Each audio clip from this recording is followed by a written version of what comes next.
Olá, sou Bruno Valdizem para o Medscape em português, na cobertura do Congresso ESC 2020, virtual, como o Congresso inteiro. E, na verdade, o motivo do Congresso, provavelmente, ser virtual, é o mesmo motivo desse estudo ter acontecido, eu acho. Estou aqui com o Dr. Renato Lopes, investigador principal do Brace Corona, e Ariane Macedo, membro do Comitê Executivo também do Brace Corona. E a gente podia começar falando de por que esse estudo é importante, de onde surgiu isso. Ariane. Bruno, obrigado pelo convite, obrigado pela oportunidade de falar um pouquinho mais do Brace.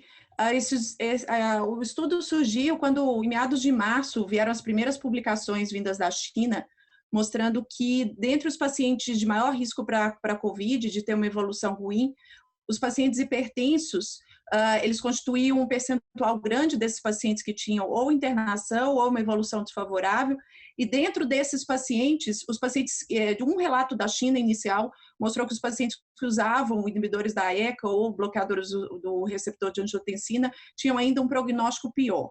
Então, baseado nisso e baseado no conhecimento de que o coronavírus precisa se ligar a uma proteína de superfície, que é a ACE2, que está muito correlacionada, óbvio, ao sistema renina-angiotensina-aldosterona, vieram os primeiros questionamentos se os pacientes que estavam em uso dessas medicações, eles teriam uma maior predisposição e até mesmo um maior risco de uma evolução desfavorável. Então, acho que todo mundo lembra, no comecinho de meio de março já a imprensa, enfim, vários pacientes perguntando, e baseado nisso, as sociedades médicas rapidamente, e baseado em muito pouco, ainda muito dado, era muito no início, passaram uma orientação de que a gente não deveria suspender, mas enfim, ficou essa dúvida. E do ponto de vista fisiopatológico, fazia muito sentido essa questão, porque ao mesmo tempo que os pacientes que fazem uso de ECA e BRA, eles têm, pelo menos em modelos animais, um aumento da expressão do receptor ACE2,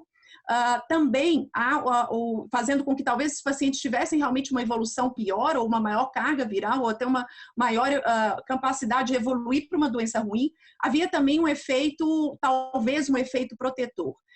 Uma vez que a gente sabe que o sistema ativado pelo angiotensina 1,7 e angiotensina 2, eles são mecanismos contrarregulatórios, e quando a gente tem o uso ou do IECA ou do BRA, a gente tem um bloqueio da ativação da angiotensina 2, que teria um efeito mais inflamatório e uma hiperativação do sistema ativado pelo receptor contrarregulatório, fazendo com que tivesse talvez um efeito protetor. Então, havia essas duas hipóteses, as duas do ponto de vista biológico bem plausíveis.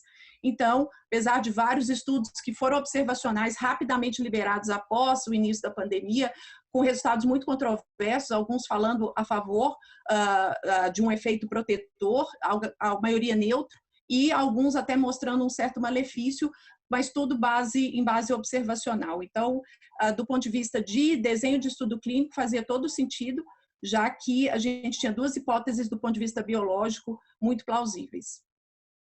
Renato, qual foi o desenho desse estudo?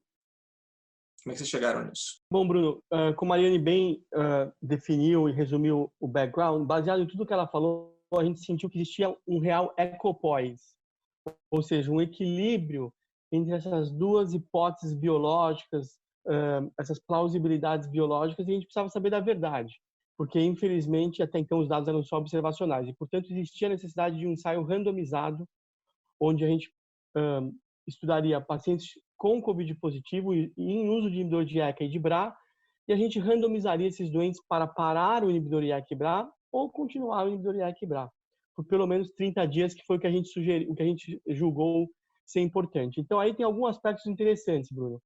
Primeiro, que neste momento existia um registro de casos suspeitos e confirmados de COVID em andamento dentro dos hospitais da rede DOR.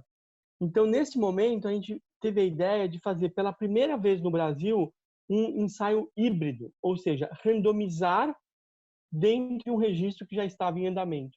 Porque com isso a gente consegue ganhar muito tempo, começar o estudo muito rápido, porque já está tudo acontecendo, a coleta de dados, as variáveis já foram definidas, mas no registro a gente não tem a possibilidade de definir causa e efeito entre uma intervenção e um desfecho.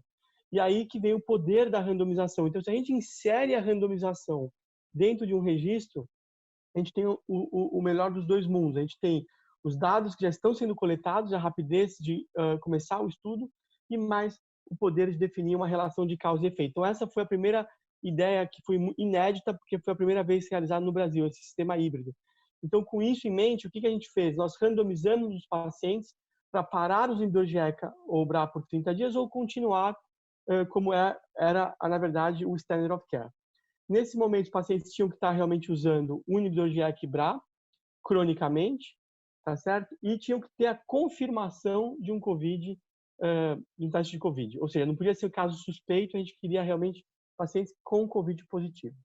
Obviamente que tinha alguns critérios de exclusão, como o paciente não podia estar usando sacubitril/valsartana, não podia estar em choque, que eram fatores que poderiam confundir e dificultar a randomização. Se o doente estivesse usando mais que 3 antihipertensivos, a gente não queria correr o risco de ter que parar um antihipertensivo de quem já está usando 4, por exemplo.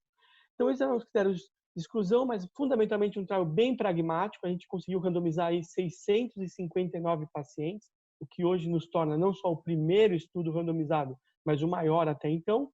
E escolhemos como desfecho primário algo que tinha que ser pragmático, como era o desenho do estudo, e algo que tinha que ser, como a gente chama, patient-centered, ou seja, centrado no doente, que foi o número de dias vivos e fora do hospital. Porque é isso que o doente quer. O doente quer estar vivo e fora do hospital. Então, nós definimos como desfecho primário esse número de dias vivos e fora do hospital ao final de 30 dias, porque isso capturava tudo o que aconteceu de mal no hospital ou de bem nos dois grupos. E isso a resultante disso pode ser capturada através dos dias vivos e fora do hospital ao final de 30 dias. Então, foi esse o desenho do estudo. Ariane, o que veio de... Vamos começar dos resultados agora? O que a gente conseguiu... O que apareceu de resultado tão esperado do Brace Corona? Bom, então, como todos já sabem, a gente encontrou que não houve diferença em relação aos dias ao desfecho primário, como o Renato comentou, dias vivos fora do hospital e mortalidade em 30 dias, que foi, na verdade, um desfecho aí secundário, que a gente não encontrou diferença, e isso veio muito a favor do que os outros estudos observacionais já viam, né, na grande maioria deles, mas eu acho que definitivamente agora a gente tem uma resposta em relação a essa pergunta que todos nós, como cardiologistas e outros colegas também tínhamos dúvidas se a gente estava fazendo bem ou não, mantendo a medicação. Então, a questão é que realmente a gente não encontrou essa diferença significativa em relação ao desfecho primário. Renato, da tua expectativa do começo do estudo até agora, do que tu participou, como é que você está enxergando esse desfecho primário? Bom, Bruno, de novo, a gente inúmeras vezes fala sobre isso, escreve sobre isso, que achismo na medicina não funciona, né? E os estudos observacionais também não funcionam. A gente podia ter 1 milhão de estudos observacionais com 5 bilhões de doentes em cada um deles, que não quer dizer absolutamente nada em termos de efeito de tratamento, tá certo? Eles servem para outros tipos de análises, mas não para definir efeito de tratamento. Então, a gente poderia até achar que a gente ia encontrar uma diferença, não ia encontrar uma diferença, mas a gente precisava do ensaio randomizado. Eu acho que esse estudo ele vem dar uma resposta mais definitiva. Se você olhar, não houve diferença, como a Ariane mostrou, nos dias vivos e fora do hospital entre as duas estratégias. Foi numericamente, os números vivos e fora do hospital foi numericamente maior no grupo que manteve a terapia de inibidor de ECA e BRA, 1 dia de diferença a favor, sem diferença estatística, mas uma diferença numérica. Essa mesma direção positiva, favorecendo a manutenção, foi vista em basicamente todos os fechos secundários, o que reconfirma, né, realmente esses achados.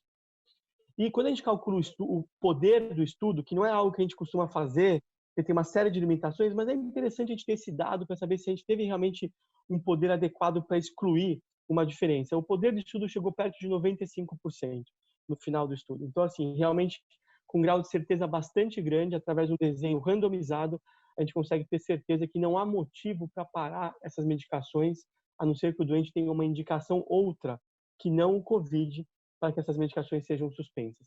Isso com um grande grau de confiabilidade, o que vai informar bastante a prática médica em todo o mundo. Perfeito. Pessoal, muito obrigado.